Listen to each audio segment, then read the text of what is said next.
नमस्कार, मैं हूं आपका दोस्त विजय विद्रोही। आप मुझसे जुड़ चुके हैं, इसके लिए आप सबका तहे दिल से शुक्रिया। अगले 7-8 मिनट आपसे जुड़े रहने की कोशिश करूंगा। सीधा मुद्दे पर आते हैं। सबसे पहले 3 या 4 बड़े सवाल। पहले सैन्य ठिकानों पर हमला, उसके बाद गैस और तेल के प्रतिष्ठानों पर हमला, और अब एक दूसरे के परमाणु रिएक्टरों के ठिकानों पर हमला। क्या ईरान, अमेरिका, इजराइल युद्ध बड़ा खतरनाक मोड़ लेता जा रहा है?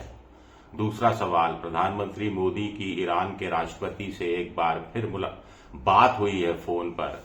क्या मोदी अपने आप को मध्यस्थता की भूमिका में देख रहे हैं, या अभी भी भारत का झुकाव खाड़ी के दूसरे देशों की तरफ है और इसका असर युद्ध पर कुछ पड़ेगा क्या?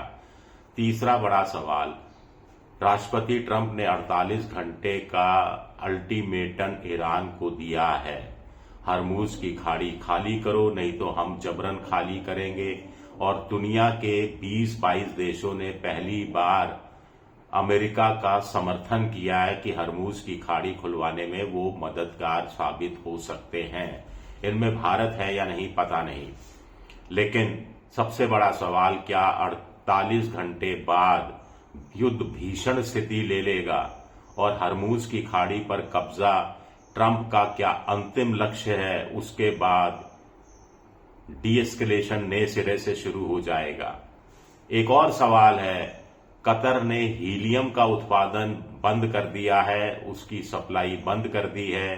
दुनिया में 33% हीलियम का उत्पादन अकेले कतर करता है। एमआरआई जो आप कराते हैं उसमें हीलियम का इस्तेमाल होता है। हजारों की संख्या में, लाखों की संख्या में दुनिया भर में, भारत में एमआरआई रोज होती है। चिप इंडस्ट्री में काम आता है। सिंगापुर प्रभावित होगा, जापान प्रभावित होगा, जर्मनी प्रभावित होगा, अमेरिका प्रभावित होगा, ताइवान प्रभावित होगा, दूसरे और देश इससे भयंकर रूप से प्रभावित होने वाले हैं। दक्षिण कोरिया तो अपना 67% हीलियम अकेले कतर से मंगाता है। इससे जो आपके ये जो लैपटॉप है ये महंगे हो जाएंगे। तो सिलसिलेवार ढंग से बात करते हैं। शेखर गुप्ता ने एक आर्टिकल लिखा है, प्रिंट अपना, जो उनका एक वीडियो है दरअसल, उसमें वो कुछ तुलना करने की सोच रहे हैं कि पहले भारत ने एक आवरण टाइप प्रीचर के रूप में, उपदेशक के रूप में आवरण टाइप ओढ़ रखा था।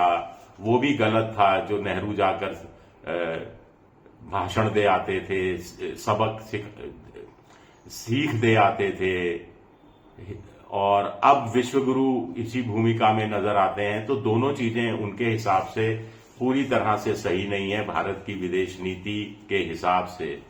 आगे वो कहीं ना कहीं तुलना करने की बड़ी इंटरेस्टिंग कोशिश कर रहे हैं कि कुछ लोग कह रहे हैं कि ईरान के साथ नहीं जाकर मोदी जी ने अन्याय कर दिया, लेकिन वो साथ साथ कह रहे हैं कि बाकी 7 खाड़ी देशों जिसमें इजराइल शामिल है उनसे संबंध भी तो मधुर बना लिए। एक सबसे बड़ी बात तो यह है कि ट्रंप ने पिछले 1 महीने में मोदी की आलोचना नहीं की है, निंदा नहीं की है। ये एक बड़ी खास बात है। तो कहने की कोशिश हो रही है कि ईरान में तो 9 करोड़, 9.5, 10 करोड़ मुसलमान हैं। बाकी जो ये जीसीसी कंट्रीज हैं, गल्फ वाले, इनकी कुल आबादी देखी जाए तो 50 करोड़ मुसलमानों की है, तो 5 गुना ज्यादा मुसलमानों का दिल जीत लिया। क्या ऐसा एक कंपैरिजन किया जा सकता है? मुझे बड़ा इंटरेस्टिंग पॉइंट लगा, तो मुझे लगा कि आपसे इसका जिक्र किया जाना चाहिए। वो कह रहे हैं भारत को थैंक यू ट्रंप कहना चाहिए, थैंक यू नेतन्याहू कहना चाहिए, और साथ ही साथ थैंक यू ईरान में कुछ लोगों को कहना चाहिए।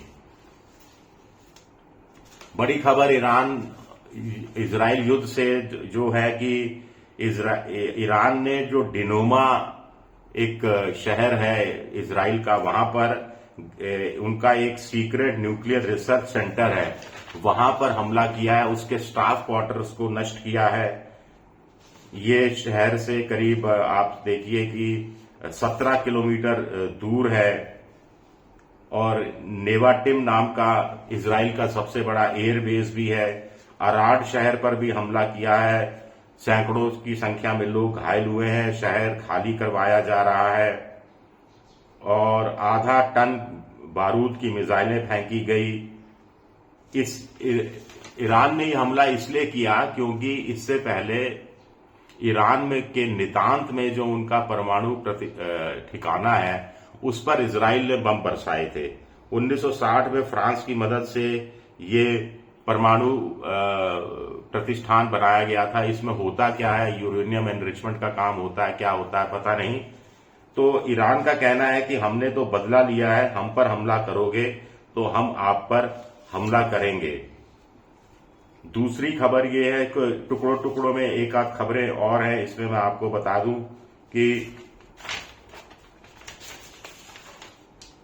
सऊदी अरब ने कहा है कि 6 ड्रोन जो ईरान ने छोड़े थे नष्ट कर दिए।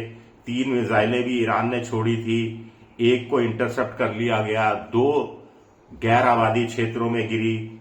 इराक का कहना है कि बगदाद में ब्लास्ट हुआ है, उनकी राजधानी में 2 ड्रोन इंटरसेप्ट किए गए जो बगदाद इंटरनेशनल एयरपोर्ट के पास आर्मी का जो यूएस आर्मी का बेस है वहां पर फारस की खाड़ी में एक बल्क कैरियर पर हमला किया गया है, उसमें से आग निकलती हुई दिखाई दे रही है। इसके अलावा ईरान ने कहा है कि ईरान का दावा है कि उसने कुवैत में अली सलाम और यूएई में अल मिनहाद और अल दाफरा नाम के अमेरिका के जो आर्मी बेस हैं उन पर हमला किया है। फतेह कद्र इमाद मिसाइलें छोड़ी गई हैं, 200 लोग मारे गए हैं या घायल हुए हैं।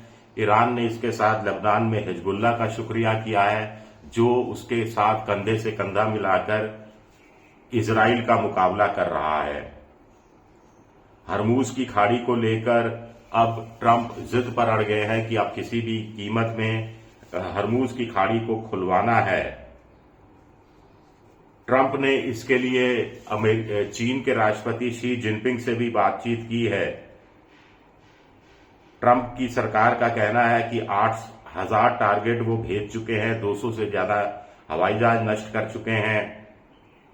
उधर हरमूज पर ईरान का कहना है कि दुश्मन के देशों को छोड़कर बाकी देशों के जहाज वहां से गुजर सकते हैं, उन्हें कोई प्रॉब्लम नहीं है। वो ईरानी अथॉरिटी को सूचित करें जो उनकी समुचित सिक्योरिटी की व्यवस्था करेगी।